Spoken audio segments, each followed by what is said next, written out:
अब इनके एफर्ट से जो सेल थ्योरी आई, इन दोनों के एफर्ट से, उनको हम लोग कहते हैं क्लासिकल सेल थ्योरी।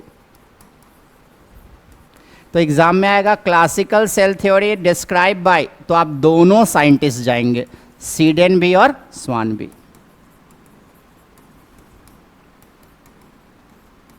और इनकी एविडेंस में दो एविडेंस आएगा। फर्स्ट, सेल इज द, जो आप सेल की डिफिनीशन लिखे थे, cell is the structural, functional and fundamental unit of life.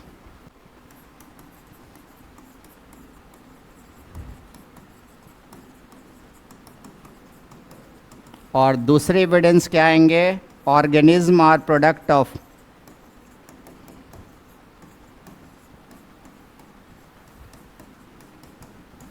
Cell and cellular components.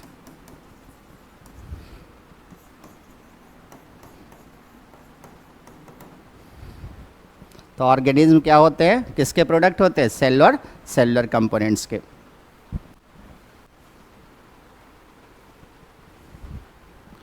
मैंने वेस्ट बंगाल में जो चीज़ देखा है वो सबसे बड़ी बात है क्या, कि जब मैं कोलकाता में पढ़ाता था, फर्स्ट टॉपिक से लास्ट टॉपिक तक बच्चे उतने ही डिस्परेट रहते हैं। मुझे कोविड हो गया था, मैं लास्ट टॉपिक है एनसीईआरटी की पॉल्यूशन, है ना, एनवायरमेंटल इशू, पहले था अब हटा दिया, है ना। उस समय मैं इस टॉपिक को एक वीक बाद पढ़ाया था कोविड के कारण, तब भी बच्चे सारे एपीएस थे। जो लास्ट टॉपिक है आप बचपन से पढ़ते आ रहे हैं, है ना। ये और ये सिंसियरिटी बहुत फ़ायदेमंद होती है।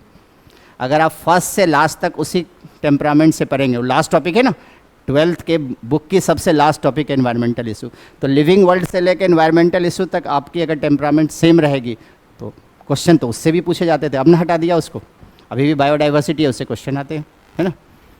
तो इकोलॉजी से भी 6 to 8 क्वेश्चन आते हैं। तो पहली टॉपिक से लेकर लास्ट तक उसी पेज से पढ़ना है, ना कोई आपके लिए इम्पॉर्टेंट होना चाहिए, ना ही कोई मत आपको जो है वो कम इम्पॉर्टेंट का होना चाहिए।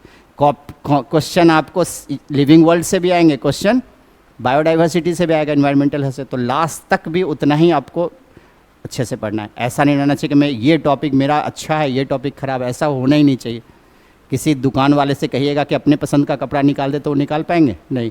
मैं टोटल टॉपिक पढ़ाऊंगा आपका 32, मुझे पूछेगा कौन से टॉपिक आपका इंपॉर्टेंट है, कौन कौन आपको अच्छा लगता है, कौन कोई नहीं, सारे इंपॉर्टेंट आपके लिए भी वैसे ही होनी चाहिए।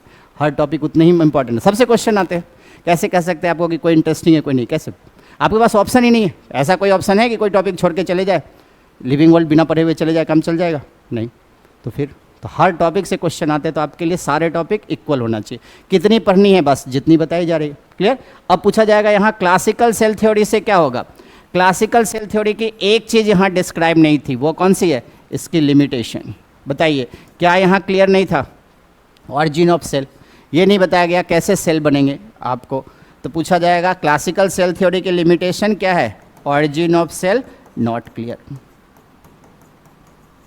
कैसे नए सेल बनेंगे ये क्लियर नहीं था।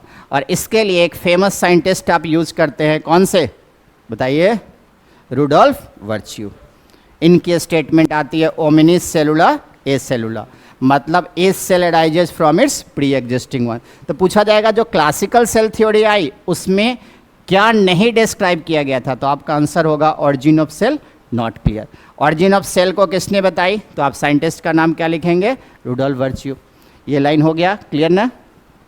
नहीं लिखे तो बताइएगा, रुकेंगे हम, कहीं कोई प्रॉब्लम नहीं है, आप ही के पेज से चलेंगे हम। हमें अपनी पेज से नहीं पढ़ानी है, आपके पेज से पढ़ाने। हम तो 20-21 साल से यही कर रहे हैं, सुबह से शाम तक यही लिखते हैं, पहले टॉपिक से लेके लास्ट तक।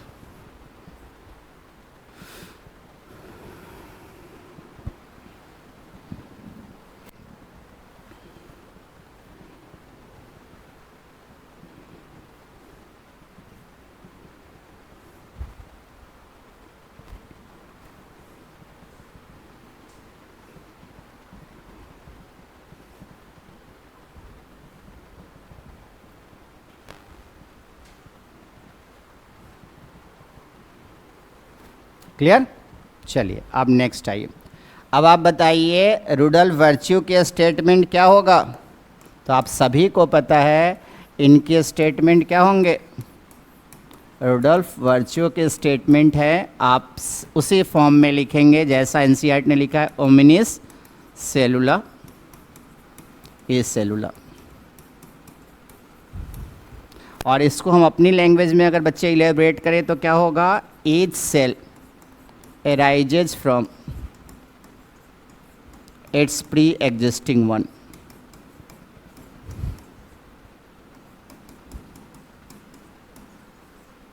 और यही वर्ड जो है बताता है कि सेल की सिंथेसिस डी नोवो नहीं हो सकती। ये लाइन डी नोवो कहने का मतलब कोई भी सेल अपने डिस्ट्रक्टेड कंपोनेंट से अगर बन जाता तो क्या कहलाता, डी नोवो। तो वहाँ क्वेश्चन पूछा है कि सेल क्या डी नोवो सिंथेसाइज हो सकता है, नहीं। डी नोवो मतलब अगर सेल को तोड़ दे और वो अपनी माइटोकॉन्ड्रिया गोल्जी सबको फिर रिकंस्ट्रक्ट करके फिर से बन जाता है, नहीं। हर नई सेल बनाने के लिए क्या होता है, पुराने सेल की ज़रूरत पड़ती है। तो यही वर्ड यहाँ पर डी नोवो नहीं लिखा, लेकिन वहाँ क्वेश्चन पूछा है कि क्या सेल की सिंथेसिस डी नोवो हो सकती है, नहीं। डी नोवो मतलब अपने कंस्ट्रक्टेड पार्ट से, हाँ डीएनए बन जाता है, डीएनए अपने कंस्ट्रक्टेड पार्ट से बन सकता है, तो डीएनए की सिंथेसिस डी नोवो हो सकती है, जेनेटिक मटेरियल डी नोवो हो सकता है, बट सेल नहीं। हर सेल को बनाने के लिए क्या चाहिए, उसके प्री एग्जिस्टिंग वन चाहिए। हाँ, अब इस स्टेटमेंट को क्या कहते हैं, ऐसा एनसीईआरटी ने कहीं नहीं लिखा कि इस स्टेटमेंट को क्या कहते हैं। इस स्टेटमेंट को कहते हैं सेल लीनियज थ्योरी। इस पूछा जाएगा, वो क्लासिकल सेल थ्योरी थी, तो रुडोल्फ वर्च्यू के इस स्टेटमेंट का नाम क्या होगा, सेल लीनियज थ्योरी। इसको क्या कहते हैं, सेल लीनियज थ्योरी। तो एग्जाम में आएगा कि सेल लीनियज थ्योरी क्या है, तो जो रुडोल्फ वर्च्यू के स्टेटमेंट है। लीनियज का मतलब ये होता है कैसे नया ऑर्गेनिज्म बनेगा, उसको इंडिकेट करना। तो पूछा जाएगा cell lineage theory given by, तो आप पूरी लाइन पढ़ने के बाद भी नहीं समझ पाएंगे कि किसकी बात कर रहा है। तो आपको पता होना चाहिए कि सेल लीनियज थ्योरी किसके स्टेटमेंट को कहते हैं, रुडोल्फ वर्च्यू के। ओमिनिस सेलुला ए सेलुला जो स्टेटमेंट है कि कैसे नए सेल बनाएंगे, इसी कंसेप्ट को हम कौन सी थ्योरी कहते हैं, सेल लीनियज। अब एनसीईआरटी ने क्या लिखा है, मॉडर्न सेल थ्योरी। तो बताइए मॉडर्न सेल थ्योरी में क्या होगा, मॉडर्न सेल थ्योरी में आप दो स्टेटमेंट तो वही यूज़ करेंगे जो आपने अभी यूज़ किया है under classical cell theory, classical cell theory. और दो स्टेटमेंट और आ जाए, एक स्टेटमेंट और आ जाएगा किसका, सेल लीनेज का। मतलब हम लोग सेल थ्योरी में पूछा जाएगा अगर मॉडर्न सेल थ्योरी को सेल डॉक्ट्रिन भी कहते हैं, सेल प्रिंसिपल भी कहते हैं। बायो में कुछ नहीं मिलता है, नाम बदल देता है, कुछ बदलने के लिए नहीं है तो नाम ही बदल देगा। सेल डॉक्ट्रिन का ये, इसमें क्या होगा, 2 evidence of classical cell theory and 1 evidence of cell lineage theory. तो कौन बन जाएगा, मॉडर्न सेल थ्योरी। तो मॉडर्न सेल थ्योरी एनसीईआरटी ने लिखा है, मॉडर्न सेल थ्योरी एनसीईआरटी ने डिस्क्राइब किया है। तो उसमें क्या है, क्लासिकल सेल थ्योरी की और सेल लीनियज थ्योरी के स्टेटमेंट को मिला दीजिए तो क्या बन जाएगा, मॉडर्न सेल थ्योरी। क्लियर।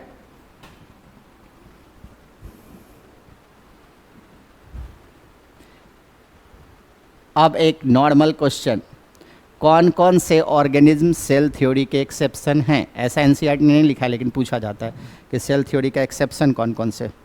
बताइए कौन सा ऑर्गेनिज्म आप जानते हैं जो सेल थ्योरी के एक्सेप्शन हो सकते हैं। आगे ये स्टेटमेंट यूज किया है बट यहाँ नहीं यूज किया है बायोलॉजिकल क्लासिफिकेशन में स्टेटमेंट वायरस ए सेलुलर है। हाँ एकदम सही, वायरवाइड सब वायरल कंपोनेंट्स वो भी ए सेलुलर है। माइकोप्लाज्मा सेल थ्योरी का एक्सेप्शन ही है। हाँ अगर प्रोकैरियोट जाएंगे तो ऐसे सब होंगे, सारे प्रोकैरियोट, माइकोप्लाज्मा ही नहीं, सारे ऑल प्रोकैरियोट्स। अगर आप जाएंगे केवल माइकोप्लाज्मा ही नहीं, ऑल प्रोकैरियोट्स। अगर हम सेल थ्योरी के जितने एक्सेप्शन होते हैं सबके हम लिस्ट लिख देते हैं और उसमें जो सबसे इंपॉर्टेंट पूछा जाता है वो भी लिख देते हैं। तो क्लियर हो गया ये सेल थ्योरी। सेल थ्योरी में हमने क्या सीखा कि सेल थ्योरी किसने दी, सीडेन एंड स्वान ने।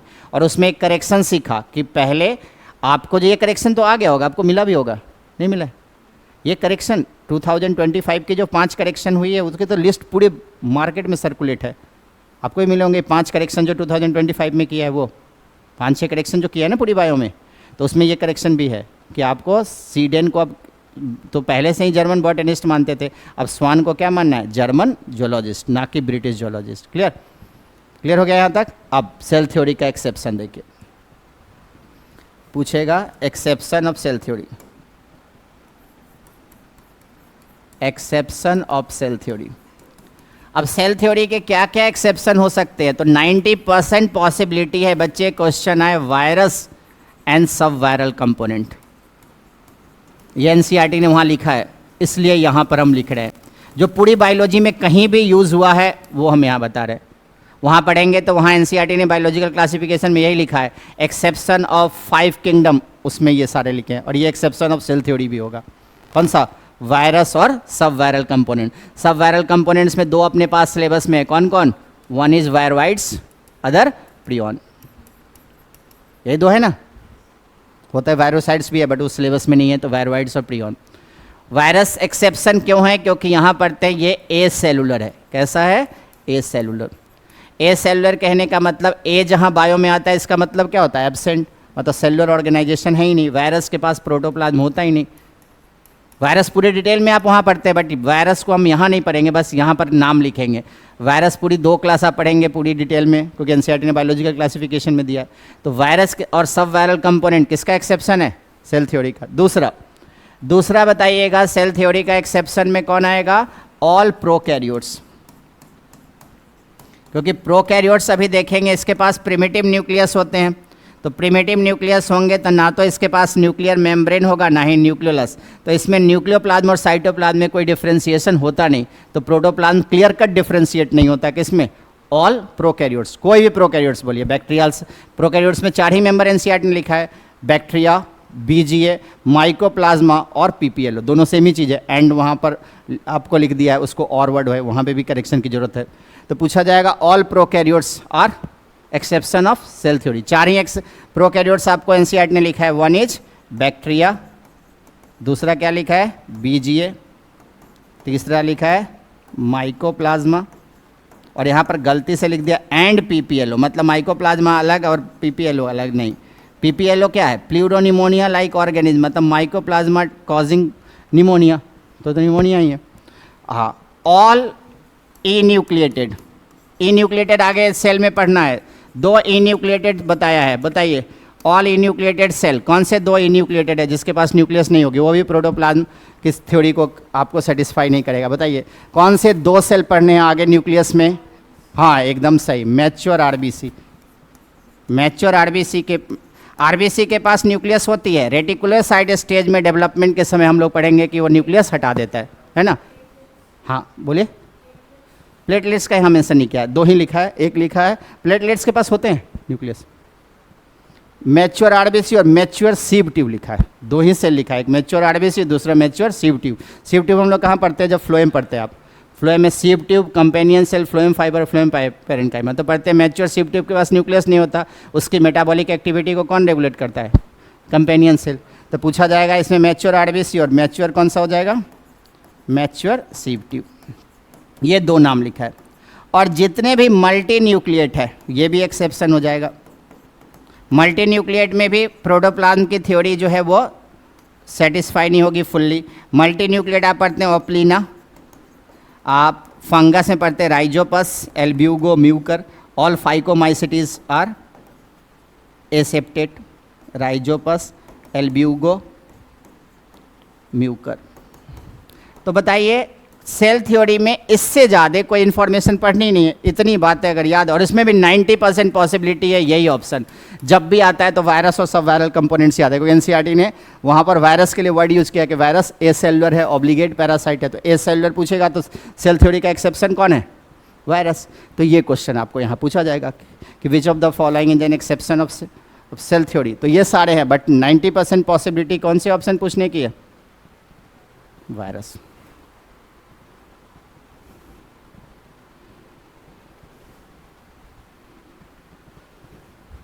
लाइन बाय लाइन हम लोग वही बुक पढ़ रहे हैं, अपने मन से कुछ बता रहे हैं, जो थोड़ी बहुत इन्फॉर्मेशन इधर उधर है या जो पूछा गया वही। क्योंकि क्या होता है ना, 20% ऑफ द क्वेश्चन PYQ से पूछते हैं। आप नेक्स्ट ईयर एग्ज़ाम देंगे तो 20% क्वेश्चन रिपीट होते हैं अगर आपने 10 ईयर के PYQ कर लिए तो।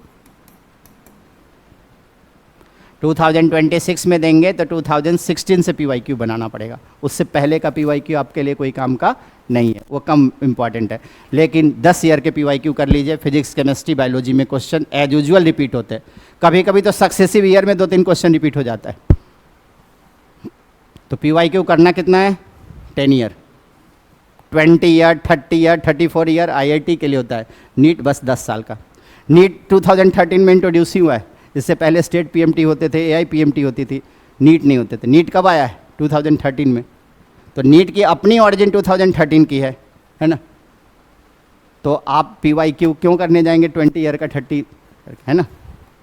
नीट ही 2013 से शुरू है। इससे पहले तो स्टेट PMT होता था, वेस्ट बंगाल का अलग एग्ज़ाम होता था, है ना।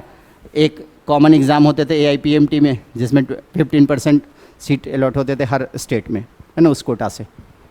तो अब जो नीट की इंट्रोडक्शन ही आई है 2013 से, तो हमें 2013 से पहले के क्वेश्चन करने की ज़रूरत नहीं है। लेकिन 2013 के बाद जो पूछा गया वो क्वेश्चन हमारे लिए इंपॉर्टेंट, और 2016 से तो मोस्ट इंपॉर्टेंट हो जाएगा। 10 साल का PYQ करना होता है ना। और वो सारे क्वेश्चन हम आपको बताते रहेंगे। तो क्या अभी तक जो हम लोग ओवरव्यू ऑफ सेल से पहले जो पढ़ा वो क्लियर हो गया? क्लियर। अब आप 10 मिनट जितने पढ़ाएं उसको देखिए, हम फिर पूछेंगे। फिर नेक्स्ट क्लास में जो हम आएंगे ब्रेक के बाद, उसमें बताएंगे कहाँ से, ओवरव्यू ऑफ सेल। तो अभी बताइए। हाँ हाँ, बहुत सारे आप जितने भी आप पढ़ते हैं वहाँ पर मसल सेल्स पढ़ते हैं, वो भी मल्टी न्यूक्लिएट है। बहुत सारे ऑप्शन हैं, बहुत सारे। ऑप्लिना हो गया, आपको फंगस में आएगा, जितने भी फाइकोमाइटसीड पढ़ते हैं सो, जाइंट अमीबा पढ़ते, चाओस्टॉस, बहुत सारे मल्टीपल ऑप्शन है। एंडोस्पर्म मल्टी न्यूक्लिएट, हाँ। सिंसाइटियम कंडीशन लिखा हुआ है, आपको लिखा हुआ है NCERT ने वहाँ कि अगर कैरियोकाइनेसिस जो है वो हो जाए और साइटोकाइनेसिस नहीं हो तो मल्टी न्यूक्लिएट कंडीशन आएगा। उस मल्टी न्यूक्लिएट कंडीशन को सिंसाइटियम कहते हैं। और वहाँ लिखा है coconut water liquid nuclear endosperm होता है, वह मल्टी न्यूक्लिएट कंडीशन हो सकता है। बहुत सारे एग्जाम्पल हो सकते हैं। तो हमें ये ऑप्शन सबसे ज़्यादा पूछा जाता है। क्लियर हो गया? तो अभी तक जो हमने पढ़ा उसको एक बार देख लें, फिर हम आपसे पूछें। फिर अगली नेक्स्ट क्लास में जब हम आएंगे तो ब्रेक के बाद तो क्या बताएंगे, overview of cell. Overview of cell से पहले लाइन बाय लाइन हम लोगों ने देख लिया, ऐसे ही करना है। फिर अभी आएंगे ओवरव्यू ऑफ सेल से पढ़ेंगे आगे। क्लियर? कहाँ से क्या पढ़ना है क्लियर हो गया? कुछ नई बातें बताएं नहीं, जो बातें यही बुक में है या कभी पूछा गया है बस उसी चीज़ को इंट्रोड्यूस करना है। हाँ, उसी चीज़ को हमें याद रखना है। क्लियर? पहले एक बार आप देख लें, फिर हम एक एक करके सारे कुछ रिकॉल से पूछे आपको।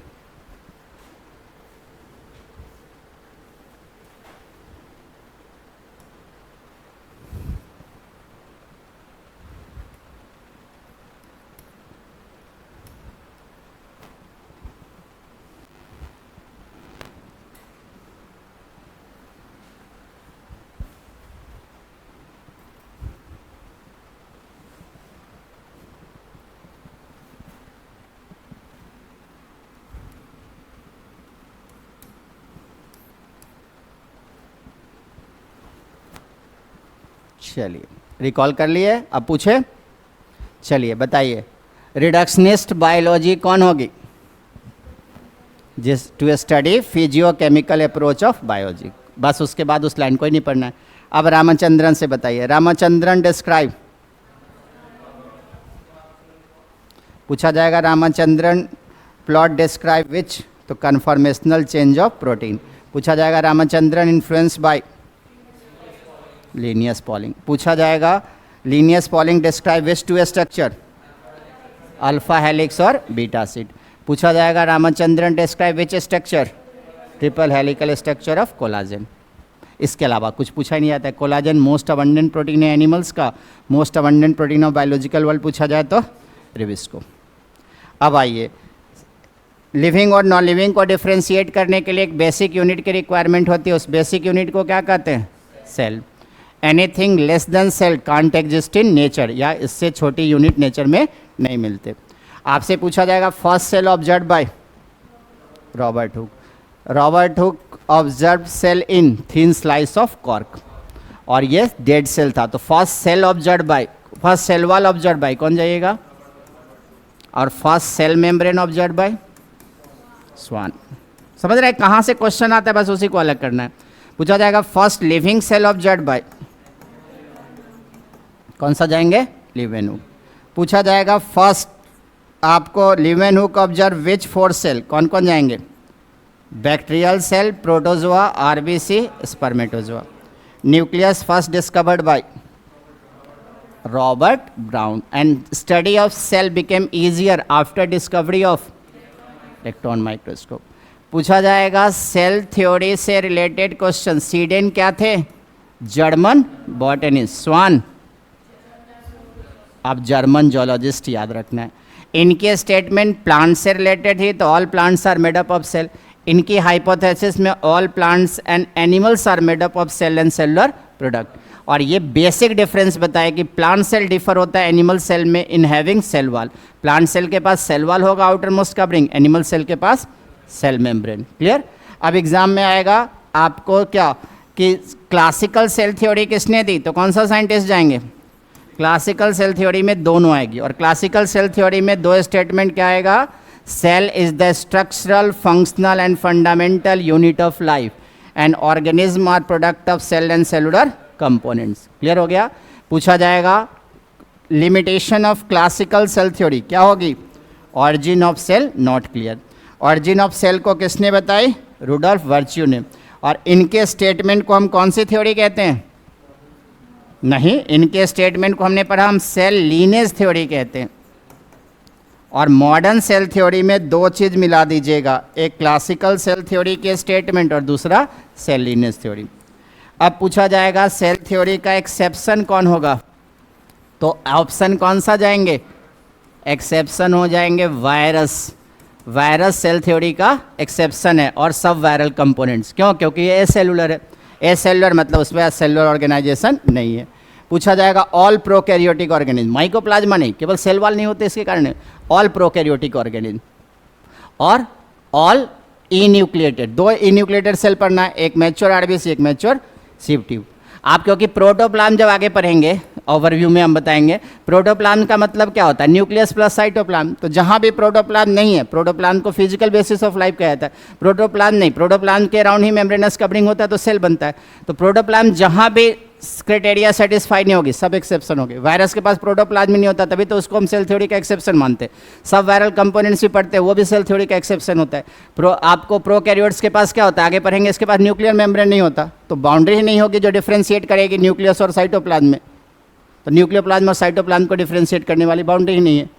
पूछा जाएगा मल्टी न्यूक्लिएट में भी ये डिस्टर्ब हो जाएगा, जो ई न्यूक्लिएट होते हैं उसमें भी क्या है, न्यूक्लियस ही नहीं है, तो फिर से प्रोटोप्लाज्म के कंसेप्ट नहीं आएंगे। तो हमें प्रोटोप्लाज्म जहाँ भी फेल करता है सब एक्सेप्शन होते हैं, लेकिन क्वेश्चन कौन सा पूछा जाता है, वायरस। जब भी क्वेश्चन है कोई वायरस में स्टेटमेंट लिखा हुआ है कि वायरस ए सेलुलर होते हैं, वायरस ऑब्लिगेट पैरासाइट होता है, ये सब स्टेटमेंट एनसीईआरटी के उसी के अकॉर्डिंग पूछा जाएगा। अब नेक्स्ट अभी आएंगे तो क्या बताएंगे, ओवरव्यू ऑफ सेल। तो ओवरव्यू ऑफ सेल से पहले कोई ऐसी लाइन है जो आपको रिकॉल नहीं कराई गई होगी, क्लियर ना, बस यही करना है, लाइन बाय लाइन वही बुक पढ़ना है, और जो थोड़ी बहुत स्टेटमेंट इधर उधर है उसको ला के अरेंज कर लेना है। समझ में आ गया, अभी तक जो पढ़ा है वो क्लियर हो गया। अब हम अभी क्या पढ़ेंगे, अब आएंगे तो ब्रेक के बाद तो क्या बताएंगे, ओवरव्यू ऑफ सेल एनसीईआरटी में ही दी हुई है। ओवरव्यू ऑफ सेल से भी हर साल एक क्वेश्चन रहते हैं। क्लियर, क्लियर ना।